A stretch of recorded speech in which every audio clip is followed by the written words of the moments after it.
श्री राम का महाराज दशरथ की सभा में आगमन।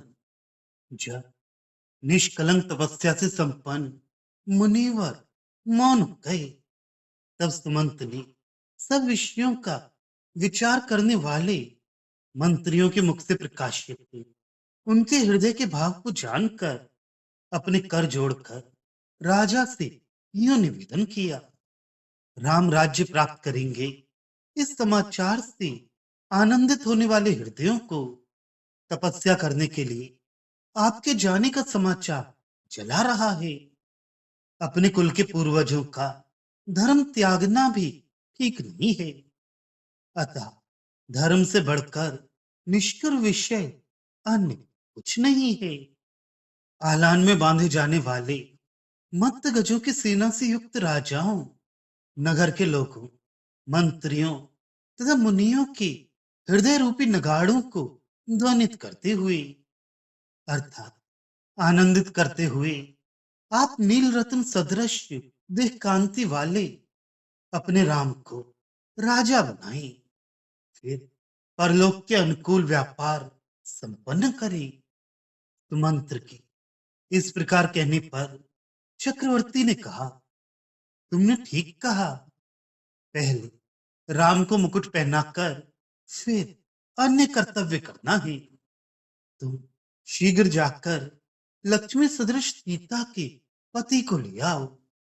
दशरथ के मन सदृश वह सुमंत्र पुष्पमाला भूषित चक्रवर्ती को प्रणाम करके पर्वत समान सौधों से युक्त राजवीथी में त्वरित गति से स्वर्ण में रथ को यूं चलाता हुआ गया, मानो उसने सब लोगों को प्राप्त कर लिया हो, और राम के प्रासाद में प्रविष्ट हुआ। उस प्रासाद में रामचंद्र नारियों में अमृत समान सीता के साथ सुखासीन थे, और उनके एक ओर उनसे पृथक न होने वाले लक्ष्मण भी धनुष धारण करके खड़े थे। उस मधुर दृष्टि को देखकर सुमंत्र के नयन तथा मन भ्रमरों के समान संतृप्त हो गए। रामचंद्र को देखकर सुमंत्र ने हाथ जोड़कर निवेदन किया कि हे प्रभु, इस संसार के स्वामी दशरथ ने आदेश दिया है कि एक मुख्य कार्य के लिए मैं आपको ले आऊं। ये सुनते ही कमल नयन प्रभु राम झट उठे और सजल मेघ के समान चलकर ध्वजा से भूषित उस रथ पर आरूढ़ हो गए। नगाड़े मेघ पंक्ति के समान बज उठे।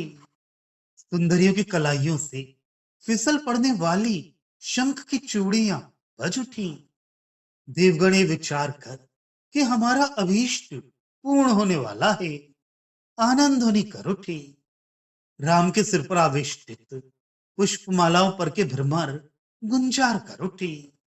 सर्वत्र वाद्य घोष भर गया, संगीत नाद भर गया, मनमत के बाण भर गए, प्रत्यंचा की घोष भर गए। वहां की रमणियों के मनोभाव रूपी बाण संयम के बांध को तोड़कर उमड़ उठी, और वे रमणियां हिरणियों के समान सर्वत्र फैल गई। दीर्घ स्तंभ से युक्त द्वारों में कमल पुष्प, अर्थात रमणियों के मुख कुंडलों एवं खुले हुए केश पाशों के साथ प्रासादों के ऊपर प्रफुल्लित हो रहे थे, तथा गवाक्षों में भ्रमरों, करवालों, रक्त सिक्त भालों तथा मीनों के साथ दिखाई पड़ रहे थे। पूर्ण चंद्र सदृश बदन वाले काल मेघ सदृश देवादिदेव राम के पर्वत समान दृढ़ वक्ष पर स्थित पुष्पमालाओं में बिंब सदृश अधर वाली सुंदरियों के संयम, लज्जा आदि गुणों से अनुसृत मीन तुल्य नयन मधुर गान करने वाले बिरमरों के साथ उलझे पड़े रहे। रामचंद्र वीथी में जा रहे थे, तब मेघों के साथ चंद्र नीचे की ओर झुकाया, जिससे पुष्प बरस पड़े। उत्पल तमान नयनों की किरणों से मुक्ता कण बरस पड़े। झुलसे पुष्पों से युक्त पुष्ट स्तन फूल कर हारों के मध्य समा गई।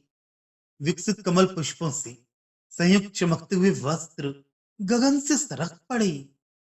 अर्थात राम के सौंदर्य को देखकर नारियां मुग्ध हुई, जिससे उसके शरीर में अनेक काम विकार उत्पन्न हो गए। मेघ से केश, चंद्र से वदन, मुक्ताकण से अश्रु, कमल से कर और गगन से कटी का अर्थ लगाना चाहिए। चरम में कोशों को हटाकर चमकने वाले करवालों के जैसे चंद्र शोभायमान रही थी। अर्थात पलकों को खोलकर नेत्र चमक रही थी, जिनसे नारियों के बदन शोभायमान रही थी। उन चंद्रों को ढोने वाली और बाहर से लचकने वाली लताओं में दो दो नारिकेल लगे थे, अर्थात स्तन थे, जिन पर ओस की बूंदें फैल रही थी, अर्थात श्वेत कण फैल रही थी, और जिन पर सोने के पत्र यत्र तत्र अंकित थे, अर्थात सोने के रंग की चित्रियां पड़ी थी। उधर ऐसी घटनाएं हो रही थी, इधर पुरुष लोग अपनी मां का स्मरण कर आनंदित होने वाले गाय के बछड़ों के समान प्रसन्न खड़ी थी। यूं रामचंद्र अपने पवित्र शील वाले अपने भाई के साथ सुमंत्र के द्वारा चलाए जाने वाले रथ पर सवार होकर प्रसन्न मन से बैठे हुए चक्रवर्ती के निकट जा पहुंचे।